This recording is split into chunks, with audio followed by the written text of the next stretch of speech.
We are a public television station that serves the 19 counties of Northwest Ohio. Bowling Green State University owns our FCC license. So we are all BGSU employees. We work for BGSU. BGSU supplies some of our funding, as you'll see in the future. And so our mission is to provide programs and services that educate, enlighten, and engage the people of Northwest and West Central Ohio. Um, we extend those strategic things that the university has, prepare children to be ready to learn. We capture with documentaries and video productions, we capture the stories, history, and current events in Northwest Ohio. We provide professional training for these students who work in the school or are enrolled in theater and film, visual communication technologies on campus. So we have a lot of students that work for us from different departments. We also assist educators and students in support of teaching, learning, and technology, and we partner with numerous organizations across Northwest Ohio. A little bit of history. We were founded in 1964 by Dr. Dwayne Tucker and his wife, Margaret Tucker. You may have heard those names before. Margaret Tucker actually founded the Northwest Ohio Educational Technology Foundation, which was in our building as well. 1964, February 1964. So we are now, in 2 months, we will be reaching our 62nd anniversary. So we just had our 60th anniversary last year. We also provided a lot of additional things for the university. We just called television learning services. We had provided educational programs. We purchased educational programs over the years and streamed those. Back in the day, it was a cable feed directly to classrooms. So faculty members, when they were teaching a class, could schedule a educational video, play it in a classroom for the college kids, and that was all over like a regular old cable system. And back in 2005, 2006, the university did a complete rewiring of its infrastructure and increased their internet and networking capability. So everything shifted from cable, the old style of TV, to live streaming. So we were live streaming assets that existed on VHS tapes. So we had a head end at the TV station that was a bunch of VHS players that a student would load the proper tape that a faculty member needed to show in their class, hit play, and it would be streamed to their classroom. Yes, sir. So that was television learning services. Our main television broadcast tower is 1,000-foot tall tower, and it is just south of Deschler, Ohio, which is a little bit west of Findlay and right near the corners of Putnam County, Hancock County, and Wood County. And our official designated market is actually Lima. Even though the TV station itself is located here in Bowling Green, our market is actually Lima. When we first became a television station, PBS station, when Dr. Tucker started it back in 1964, GTE in Toledo also existed. And so to eliminate some of that overlap, there was a vast section between Toledo and Dayton, the Lima Findlay market, that had no PBS television station. So that's where we came into play. Designated Market Association, according to the FCC and marketing research and all of those sorts of things. I have a question. Yes. So Bowling Green is how many miles from Deschler? Like almost 30 air miles. So how's come the transmitter's there and not closer to the station? So that it could cover all the 19 counties of Northwest Ohio. So we'll get to let me see, it might be on the next one. No. So we'll get to one that there's a map of coverage area so you can see why it's there, because it's a radiated circle. Okay. So if it was here, we would be hitting Canada, we would be hitting Detroit in order to reach all the way down the line. So that's where Deschler came into play. It was sort of centered to that Northwest Ohio, West Central. And like, is it in the field or is it like close to the middle of farm country? Right, because Yes. I'm wondering about the electric transmissions that come through there. Yeah. They're pretty powerful. Yeah, so we with electric cooperative. So we have a main there's a large power line that comes to our transmitter building down there. We also have some other low power television stations and some other radio stations that exist and rent space from us on our tower as well. So our tower serves multiple purposes, but It's an 1,100-foot tower when you add the height of our antenna down there, and so it is up that high, and the power that's necessary is in order for it to reach all 19 counties of Northwest Ohio. So who are we? We are 15 full-time staff members. We also have approximately anywhere between 40 and 50 students who are on our payroll every semester. And they are mostly production students. So those students that help us do video production, editing, camera work, our weekly public affairs show, university events that we cover for the university. We couldn't do that with the 15 full-time staff that we have. So that's where the students come into play. We actually broadcast 4 over-the-air channels. So how many of you still watch TV with an antenna when you hooked up to a TV? Anybody? It's usually cable, direct TV, or live streaming nowadays, correct? That's what everybody's doing. But the basis of how local channels get to those streaming services, cable services, direct TV, dish, is you have to be a broadcaster. So if you don't have an FCC license and you're not broadcasting in the area, direct TV, dish, and the cable systems don't have to put your local channel on. But because we are a broadcaster, they're required to. So it's part of the must carry system that happens nowadays. So and they are only required to actually hear the main channel. So of those 4 channels that we broadcast, WBGU HD is our PBS channels, our main HD channel, PBS content, other local content. That channel is also live streamed on our website. You can watch it on your phone as long as you're in Northwest Ohio, because it will do a location-based service saying that let me know where you're at, making sure that you are in our viewing area so you can watch it live streamed. It's on YouTube TV, Amazon Prime, Hulu, Dish, DirecTV, and the various cable companies, Spectrum Cable or Comcast, whoever they are. Nowadays, all the cable companies around Northwest Ohio, they will carry that channel as well. So then our second channel, called DT2, is Ohio Government Television, also known as the Ohio Channel. It is a 24/7 channel that comes out of the State House in Columbus. That is a lot of what is happening in Ohio from the legislative side of things, from the House and the Senate. So that there are committee meetings that they will put on 24/7. They will repeat them, and so we air that as a service as well, 24/7 too. That's Ohio. The third channel that we sure. So wasn't there like channel 11 or channel 13 or something wasn't gonna get broadcast by Dish or something, and there was a big Yes, so when you call Dish? yes, exactly. So when you see those, they're called retransmission consent agreements. Uh, And so basically WTOL is asking for money from Dish or DirecTV oh, from their subscribers as a subscription. They're basically providing WTOL CBS content to DirecTV Dish members in the area. And so they are asking for a retransmission fee. And so DirecTV and Dish said they didn't want to pay what WTOL was asking for. That they can't come to terms.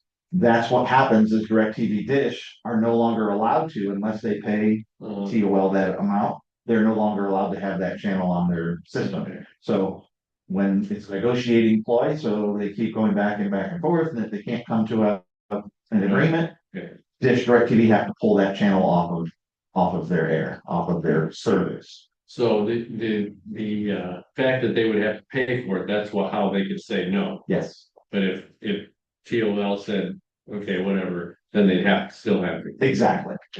So, and from a commercial, so those are for the commercial stations. So as a non-commercial station, which we are, Okay. there is no retransmission Oh, fees that go back and forth. So our content gets out there, no matter. they put it out no matter what. And they're required to carry it on Dish and DirecTV and those cable systems. Okay. They're required to carry it in Lima because of that Lima DMA piece. Okay. So they're required to carry it in Lima, and Dish and DirecTV have to carry it here in BG because this is where the station is as well. So there's certainly a lot of legalese and weirdness to how that system works, and it's been evolving over the years. So our third channel is called Create, and that is how-to programming. It's crafting, it's cooking, it's woodworking, it's all kinds of different how-to programming, and that's a 24/7 channel as well. And the last channel that we do is called Voice Core. It's a reading service for anyone who has a disability or a difficulty reading. And so it's an audio service. It will read books, magazines, newspapers. So there's volunteers that come in, and currently they're not coming into our station, but we're hoping to start that up this year, where a volunteer will read a newspaper or a book or a story, and that is broadcast free over the air. So that is called Voice Corps. So some of the local, besides the PBS programs that everybody is probably familiar with or has heard of over the years, besides kids programming, Nova, Nature, Frontline, Antiques Roadshow, we also produce some of our own shows. So some of the local content we have is our weekly public affairs show. It's called The Journal. You may have seen that before. It's Steve Kendall is our host. He's also a staff member. We also do scenic stops and stories, where we sort of a magazine style show where we'll go out and hit cover some various places, museums, the Toledo Zoo. We even went to Cleveland and did a piece on the Rock and Roll Hall of Fame, where it's sort of museums and interesting people who are artists and people have stories that we are just doing a 4, 5, 6, 7 minute long piece on them, and they're put together into a half-hour show. So that is scenic stops. Scenic stops and stories nowadays because it's a little easier. BGSU Brain Game is our high school quiz bowl show. So we bring area high school quiz bowl teams in for a tournament every year. We've averaged between 30 and 32 schools that come in and they compete. And so it's a single elimination tournament. So they don't just come in and do one. If they win, they keep going. So we're in, I think we're in our 13th year of BGSU Brain Game this year. And then we do other programs like Ruby's Recipes is a kids cooking show where we have kids that come in and do cookings, learn how to cook and learn some nutritional pieces from a nutritionist. We do some other educational multimedia pieces with the state. And then we try to do at least one documentary a year. Some years we've done two. So we've done like The Magic of Mazza, the children's book, authors and illustrations down in Finland. We did a documentary on that. We did a documentary on the trailblazing women in Ohio. Last year, we did one on the lighthouses of Lake Erie, with the hopes of expanding into other lakes around the Great Lakes. And this year, we're working on something on Kelly's Island. So every year we're trying to do a documentary as well, a mix of full-time staff members, and BGSU college students that help put those things together. And then we do a lot of those events as a production service to the university. So we do any large event usually that happens on campus. So commencement, BGSU's commencements, we are doing the productions for the commencement. We are live streaming, then we're also doing the feed to the video boards. BGSU athletics, we do just about every BGSU athletic event that goes to ESPN is done by our crew, our students. And so we typically on those events, we have 2 full-time staff and anywhere between 9 and 12 students to accomplish those. So students are getting real learning, operating cameras, operating replay systems, and learning the ins and outs of live video production as far as that goes. So where do we get funding? So WBGU PBS, federal funding through CPB and CSG. We have been getting that for numerous years, and that was the one big piece that happened this last summer that was rescinded by the federal government. So the current administration rescinded that funding that went to CPB. So CPB received the funds from the federal government and dispersed them to all of the PBS stations, NPR radio stations across the country. That all went through CPB. And so that funding was on a 2-year cycle, and we were expecting to get the second year of that this year, and that was rescinded and pulled back. So that was a little over about a third of our budget came from those funds. Some funds from the university for operational expenses, some staff benefits, those production services I talked about. We do charge the university for those, so we get money from that side of things. And then we also have tower rentals. So as I said, there are some people that are leasing space on our tower, not only in Deschler, but there's a smaller tower, 200-foot tall tower here on Troop Street. And so each one of the cell phone companies rent space from us on that as well. So we get all that funding comes directly to the station, too. We get a little bit of funding from the state of Ohio. There's an operating subsidy. BMC stands for the Broadcast Educational Media Commission. It's a consortium in Columbus that is part of that Ohio channel I talked about. It is also a joint master control. So what that means is all of the PBS stations in Ohio use it. to the station. So instead of every one of us recording Antiques Roadshow that comes from PBS over satellite on Monday night, the BEMC records it and they only once, so we're all not saving the same copy. And then we get that as a feed from the BEMC. And so the other multimedia education grants that we get from BMC are for doing educational videos, short videos that are usually digital pieces. They go on YouTube, they go on our air, and they go to various different places. And then we also get some state capital money to buy equipment to support broadcasting, to support cameras and video production from the state as well. And that's a 50-50. They usually pay half, we pay the other half. And then private donations, membership from folks like you, members in the community who support WBGU PBS. We also get corporate support and underwriting since we're non-commercial state. Some things look like commercials nowadays, but they can't have call to action. You can't say this is the best company in Northwest Ohio or this is that. So there are rules as a non-commercial broadcaster that we have to abide by from the FCC as part of our having a non-commercial license. And then various other ways. So when you do documentaries, you put that into the public broadcasting arena or something, and everybody in the world can do that, right? Yes, yeah. And We is that usually put those you on. make any money off of that, or We do, and a lot of times we make them from a supporter or somebody that brings us the idea. Says, and I'll give you Kelly's Island as an example that we had a live event in the station where we did a screener of our last documentary on the lighthouses of Lake Erie. And so there was somebody in attendance there that mentioned, have you ever done anything on Kelly's Island? We said, no. He said he would do a documentary on Kelly's Island. So some of the documentary work is funded in that way. And then we always ask members to support as well. So it's viewers. We also get some other underwriter production credits that can come in to help support, offset the cost of doing a documentary. And for the most part, nowadays, our documentaries are all something in our viewing area or close by. We had done some in the past, and the Magic of Mazza was an example where there wasn't extensive travel around the country because the Magic of the Mazza Museum is a collection of artists, illustrators that are scattered across the country, New York, San Diego, Austin. So to go do interviews at those locations, there was a much bigger cost to doing that kind of documentaries. So every one of them are a little bit different, the documentary, the cost structure and how they work. But we also have take the vehicle that's sitting in your backyard that's doing nothing but taking up space, rusting out, that sort of thing, that we'll take a vehicle donation and a company, a service that we work with will actually come and pick it up, tow it away, auction it off, and we get the proceeds from that. Estate giving, direct support for scholarships. We also have some generous donors who have given directly towards scholarships for students who work for WBGU. So we have those as well. And then just some other project-based, pieces. Did I miss anything, Lindsay, on that front?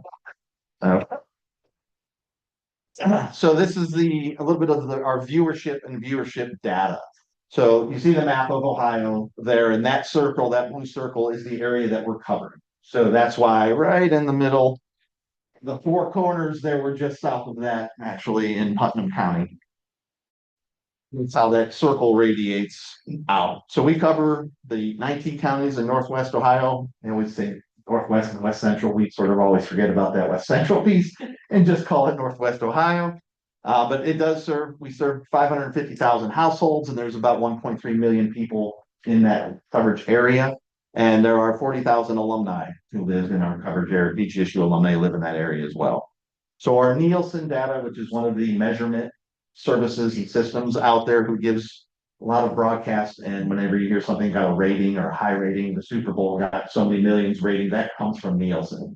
So Nielsen says we reach about 40,000 households a month. Our linear on-demand streaming, so we get streaming statistics from YouTube TVs of the world, those sorts of things. It averages about 35,000 views a month. And our YouTube presence, we put a lot of different necessarily make it to our broadcast. And so we get about 25,000 views a month, and we have just surpassed the 10,000 subscribers this past week. So we've been hovering over that 9,800 subscriber mark for a while, and the Blizzard of '78 anniversary that's coming up, we posted some vertical shorts on YouTube and pointed people to watch that documentary, and it took off. So we've had over 100,000 views of that documentary, and it bumped our subscribers up to over 10,000. Lindsay, do you want to talk about any of the outreach pieces from Kelly's perspective? We really try to get out in the community as much as possible. I'm sure all of you were either raised on PBS Kids or raised children or are raising grandchildren or great grandchildren on PBS Kids, and they're continuing to come out with new, innovative, creative educational content. Even called PB&J. It's going to premiere at the beginning of February, which is very exciting. And again, it's going to be a PBS Kids show. Each of those shows has specific educational goals. It's really neat to see the intention of making sure it's good quality television that's being designed and having digital components that spin off of that. So that way it's just creating great learning building blocks for kids that are watching. And then as a local station, we do our best to twofold. First of all, take it out to the community as much as we possibly can. So families and people that we are serving in our 19 counties are aware of the great programs we're airing and all the different ways they're able to access that both over the air and in digital form. PBS also has an incredible archive of material on PBS Learning Media, which is its own website that spins off of the PBS station sites. Kelly Feniger has done a fantastic job. Again, just that's where all these numbers are coming from here on this slide, just making sure that she is doing everything she can to connect those resources with as many people who can use them and help distribute them to as many families in our service area as possible. And since we are a small station with only 15 full-time staff members, and Kelly is only one person, and you think about the size, it's the good, the bad of our coverage area of having 19 counties in our coverage area. Is it's kind of hard to be everywhere all at once with a small staff. So I personally asked Kelly, I'm like, 5,300 parents. How did you reach that many, people? So it's more of a train the trainer scenario. So Kelly will go train childcare providers, elementary school teachers in a location, and then they go out and do the same thing. That's how the reach gets out to where it is. So the overall goal is to bring the PBS learning media and the educational components of PBS Kids programming back into the schools.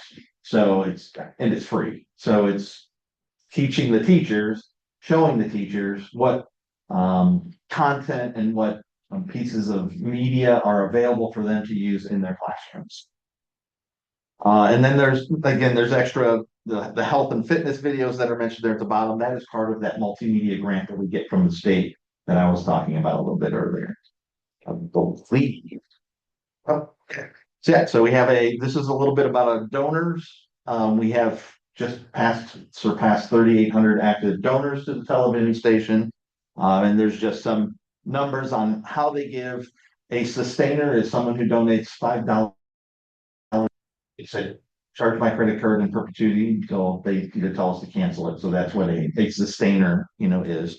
1,200 of those donors also give to BGSU in other means, which means 2,600 folks who donate to BGSU only donate to WBGU as far as that goes. So as of yesterday, we actually had just over 3,900 members, and it's really been incredible. I know Tom mentioned the federal funding being cut earlier this calendar year, and the outpouring of support and generosity that we've seen, not just from our current supporters, has been just incredible, absolutely incredible. And we are so grateful for that. We've had